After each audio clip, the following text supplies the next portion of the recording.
Assalamu alaikum warahmatullahi wabarakatuh. My name is Fahad A. Alonto from Bais 2C, and this is our report.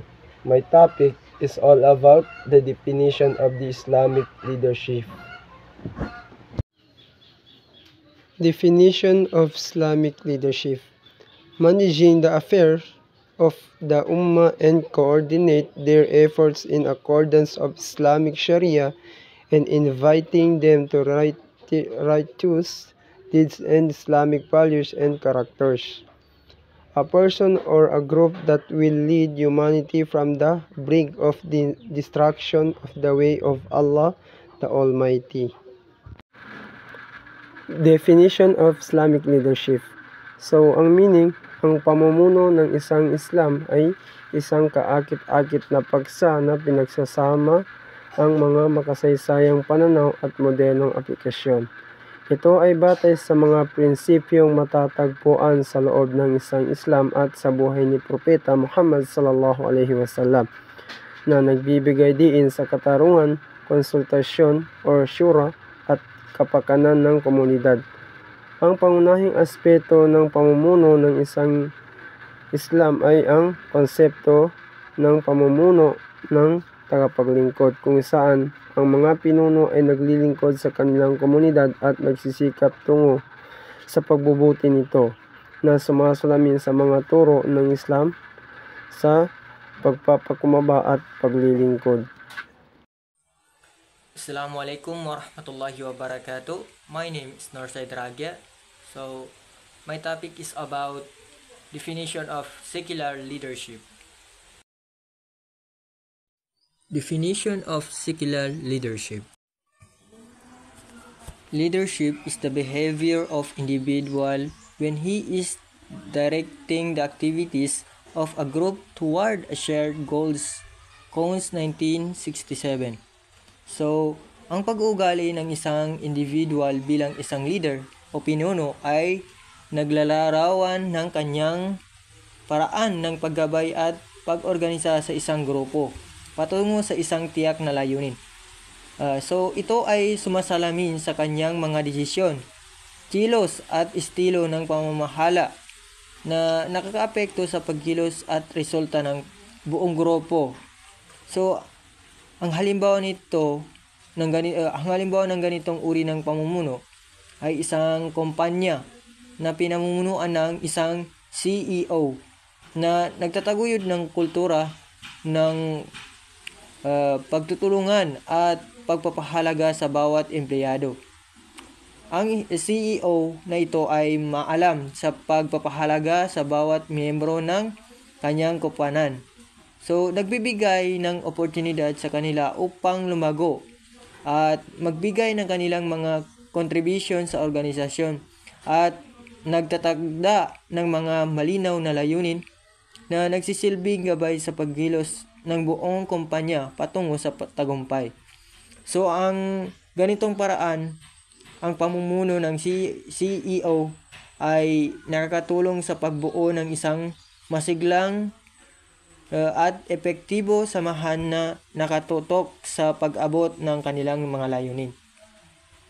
So, leadership is interpersonal influence exercised in a situation and directly through the communication process toward the attainment of a special goal or goals.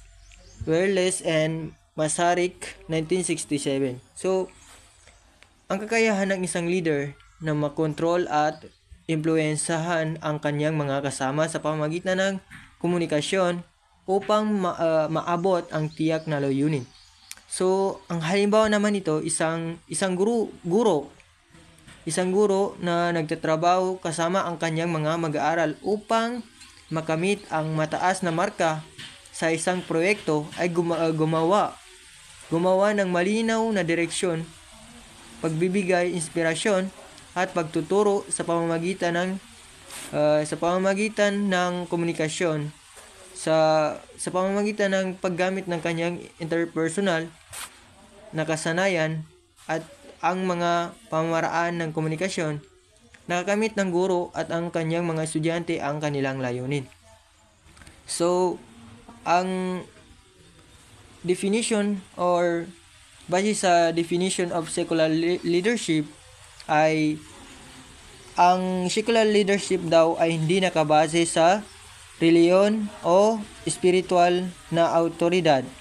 Sa halip, kinukuha ng mga secular na pinuno ang kanilang autoridad mula sa mga posisyon ng kapangyarihan sa loob ng pampolitika. Assalamualaikum warahmatullahi ta'ala wabarakatuh. I am Edwin Kanakan Kamad, and my topic is about the difference between Islamic and secular leadership. Islamic leadership and secular leadership have some key differences based on their underlying principles and values. Number 1, source of authority. In Islamic leadership, the ultimate source of authority is believed to Allah subhanahu wa ta'ala and His divine guidance as revealed in the Quran and Hadith. Ang ultimate source ng Islamic leadership ay ang Quran at Hadith. Ibig sabihin, ang karapat-dapat lamang na mamuno as a leader in Islam is yung may takot sa Allah subhanahu wa ta'ala. Si Propeta Muhammad sallallahu alaihi wasallam ang pinakamagandang halimbawa ng isang leader sa Islam dahil nasa kanya na lahat ang katangian ng isang mabuting leader. On the other hand, secular leadership is based on human reasoning, democratic principles, and legal frameworks established by the state or society. Ang source of authority naman ng secular leadership is nanggagaling sa mga tao. Assalamualaikum warahmatullahi ta'ala wabarakatuhu. I'm Nursaima S. Maulid. Ito po yung karugtong ng difference between the Islamic and secular leadership.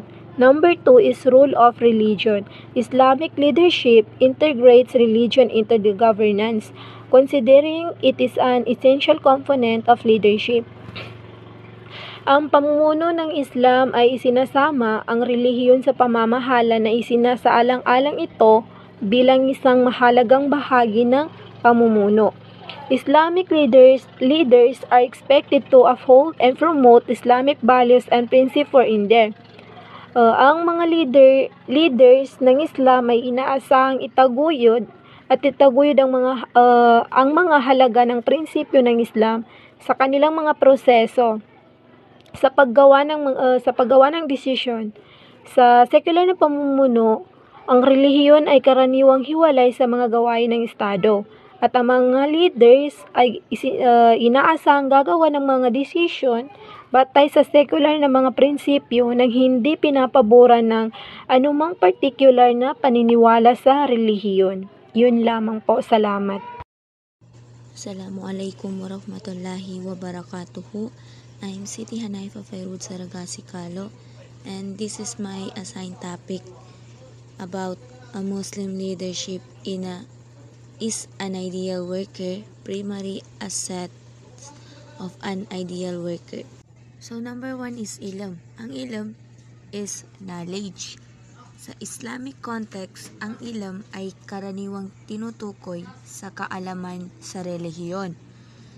Sa Quran, ang ilm ay nagpapahiwatig ng sariling kaalaman ng Diyos na parehong maliwanag at sa nakatagong aspekto ng pag-iral sa pangkalahatang paggamit nito.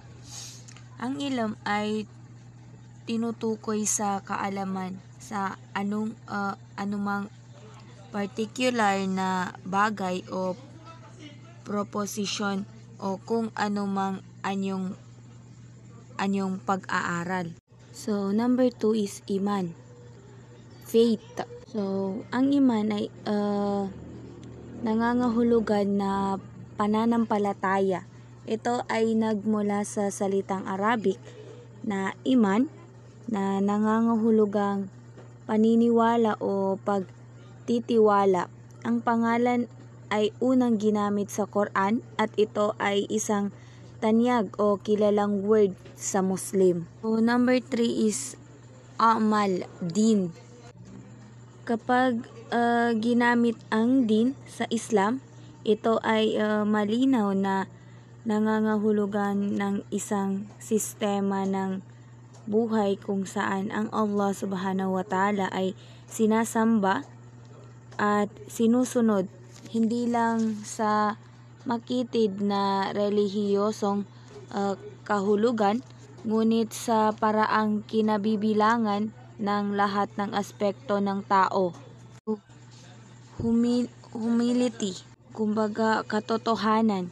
Sinasabi ng Propeta Muhammad sallallahu alaihi wasallam, ang pagpapakumbaba ay nagdaragdag ng dignidad ng isang pinagkaloob nito. O tahajjud, night prayer.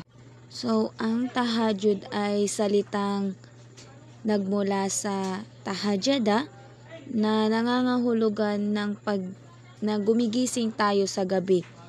At anumang gawang pagsamba na ginagawa natin sa ikatlong kalahati ng gabi ay tinuturing na tahajjud. At ang tahajjud is very special siya sa mga Muslim. O dua. So, ang dua is humihiling o nagmamakaawa para sa isang bagay o nagpapakumbaba ka. So, sa mga Muslim, nagsasamba tayo para humiling sa Allah Subhanahu wa Ta'ala ng kapatawaran at awa sa Kanya. Assalamualaikum warahmatullahi wabarakatuh. I am Alanoding Alea Sarainto, the 6th presenter of the Group 5, along with Suarez Aqua, my co-reporter. So, our topic for discussion is the basic qualities of an ideal worker. So, bago tayo magtrabaho or magsisimula ng trabaho, are we prepared ourselves enough? Ano ba yung mga bagay na pinaghahandaan natin bago tayo pumasok sa trabaho maliban sa pagplantya ng uniforms natin, paghahanda ng breakfast, at pagliligo ng maaga? So, isa yan sa pangunahing paghahanda sa pag-prepare sa pagpasok ng trabaho. Pero yung mga qualities or ugali na dapat isinasabuhay bilang isang worker, pinaghahandaan na ba natin? Ano ba dapat ang isinasabugali ng isang worker? So, halina't samahan niyo akong tunghayan ang ating lecture na pinamagatang Basic Qualities of an Ideal Worker.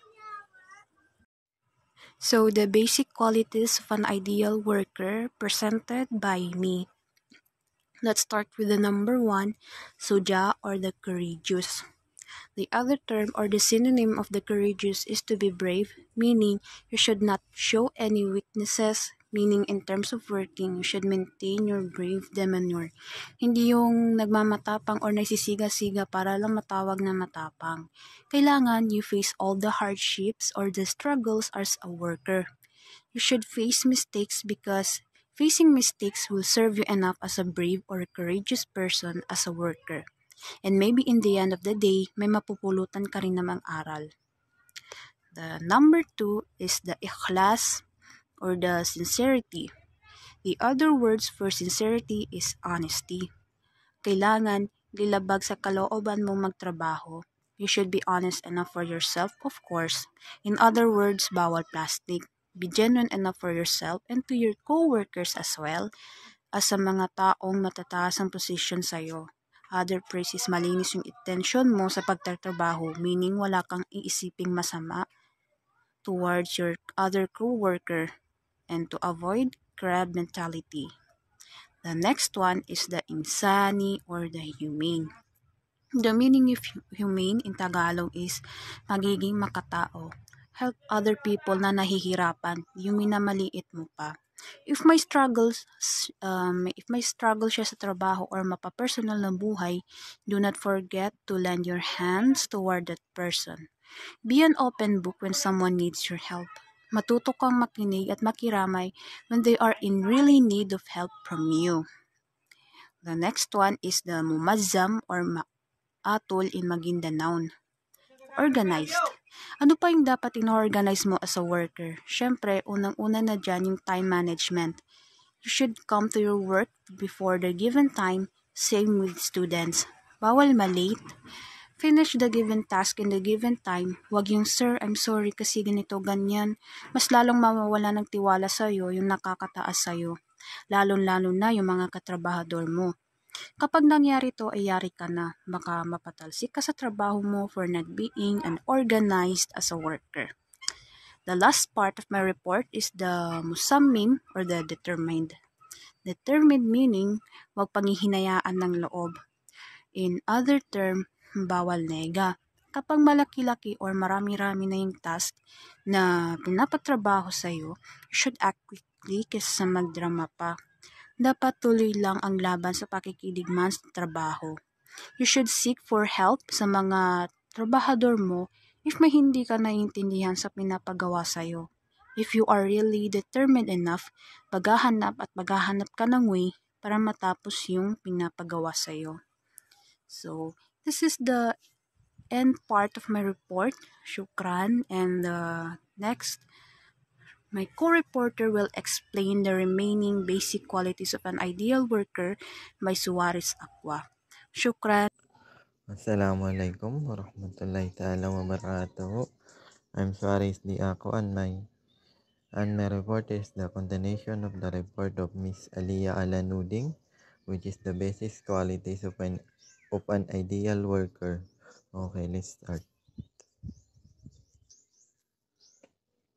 So number 6, Amil Mujtahid, hardworking. Amil Mujtahid refers to an individual who possesses the necessary knowledge and expertise to engage the process of ijtihad, which is the independent reasoning and interpretation of Islamic law. The term hardworking in this context may refer to diligence and dedication required to undertake the rigorous studies and research necessary to become a mujtahid. This level of expertise allows the individual to interpret Islamic law in new or complex situations, drawing upon the foundational source of the Quran, Hadith, and scholarly consensus.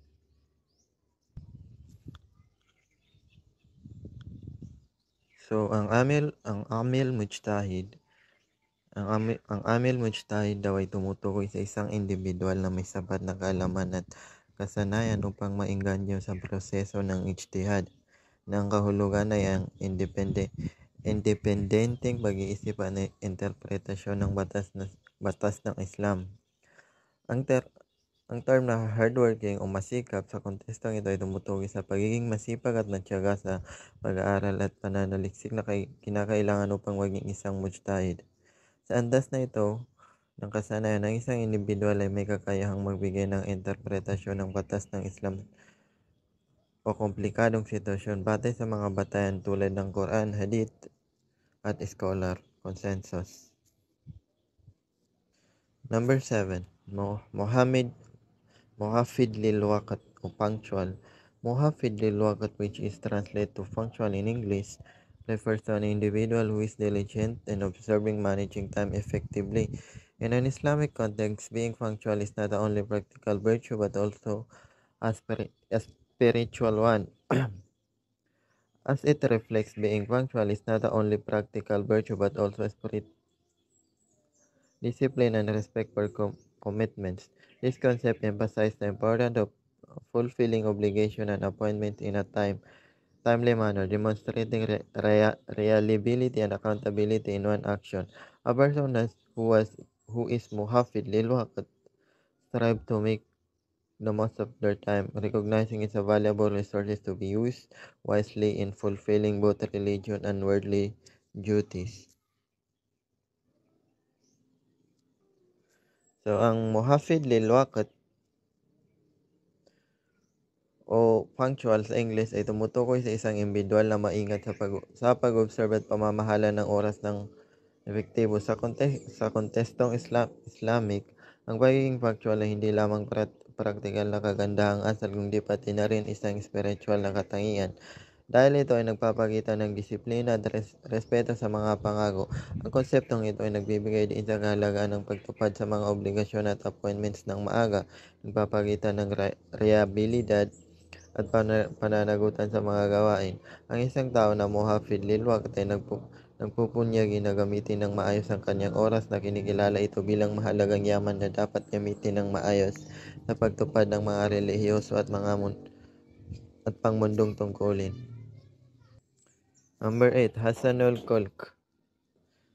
Hasanul Khulq refer to possessing good conduct or character in Islam. It considered an important virtue in Islam as it reflects the ethical and the moral values that are central to the faith. Good conduct compasses are central to the faith. So, ang Hasanul Khulq o good conduct, ang Hasanul Khulq ay tumutukoy sa pagkakaroon ng magandang pag-ugali o karakter sa Islam. Ito ay tinuturing na mahalagang birtud sa Islam dahil ito ay nagpapakita ng mga etikal at moral na halaga ng sentro sa pananampalataya. Ang magandang pag-uugali ay sumasaklaw sa malawak na saklaw ng mga katangian bilang ang katapatan, kabaitan, kagandang loob, pagpapatawad, pagtitiyaga at kababaang loob. Number 9. Hasanul Khulq. Hasanul Khulq, translate as a good habit in English, refer to a positive and beneficial behavior that individual cultivate and practice regularly. In an Islamic context, developing good habit encourages means of improving moral character and spiritual well-being. So, ang Hasanul Khulq o good habit na isinalin bilang good habit sa English ay tumutukoy sa mga positibong mapagbuting pag-uugali na regular na isinusulong at ipinapatupad ng mga individual. Sa konteksto ng Islam, ang pagbuo ng mga mabubuting gawain na inirekomenda bilang isang paraan ng pagpapabuti sa moral na karakter at espiritual na kalagayan. Ang mabubuting gawain ay maaaring maglaman ng mga gawain ng pagsamba tulad ng regular na panalangin, pag-aayuno at pagbibigay, pati na rin ng mga etikal na pag-aasal tulad ng katapatan, kabaitan at pasensya. So, yun lang po and thank you. Assalamualaikum warahmatullahi wabarakatuh. My name is Fahad A. Sema. My topic for today is assets to improve qualities of an ideal worker. Pag-apply ng trabaho o pag-apply sa trabaho. Una is as-sabr. Sa pag-apply ng trabaho is dapat may sabar tayo. Kung ano ang maranasan natin or ano ang sweldo natin is dapat may sabar tayo. Okay. Pangalawa is hikmah. Okay. Sa pagtrabaho dapat may hikmah tayo. May hikmah tayo sa anuman ikakabuti natin o ikakabuti natin sa trabaho natin na alam natin. Ganun ang hikmah, wisdom sa atin. Okay. Pangatlo is at-taqwa. Taqwallah. Sa pagtrabaho dapat may takwa tayo sa Allah Subhanahu wa Ta'ala. Bakit? Para mapaloob yung as-sabar, al-hikmah at at-taqwa. Kung may takot tayo sa Allah Subhanahu wa Ta'ala, may sabar tayo at may hikmah tayo. Okay. Number 4, bayya, allegiance. Dapat loyal sa trabaho mo, sa especially sa boss mo or sa department mo. Dapat loyal tayo sa trabaho natin or especially sa boss natin para alam ng boss natin na masipag tayo magtrabaho sa ating na-assign. Okay. Ihtisab. Number 5, ihtisab. Accountability. Halimbawa nito is kapag may nangyari sa trabaho natin, bali dapat accountability natin na kumbaga panindigan natin yung trabaho natin. Panindigan natin yung ano ang nakasalalay sa ating mga trabaho na yun ang ibig sabihin ng accountability.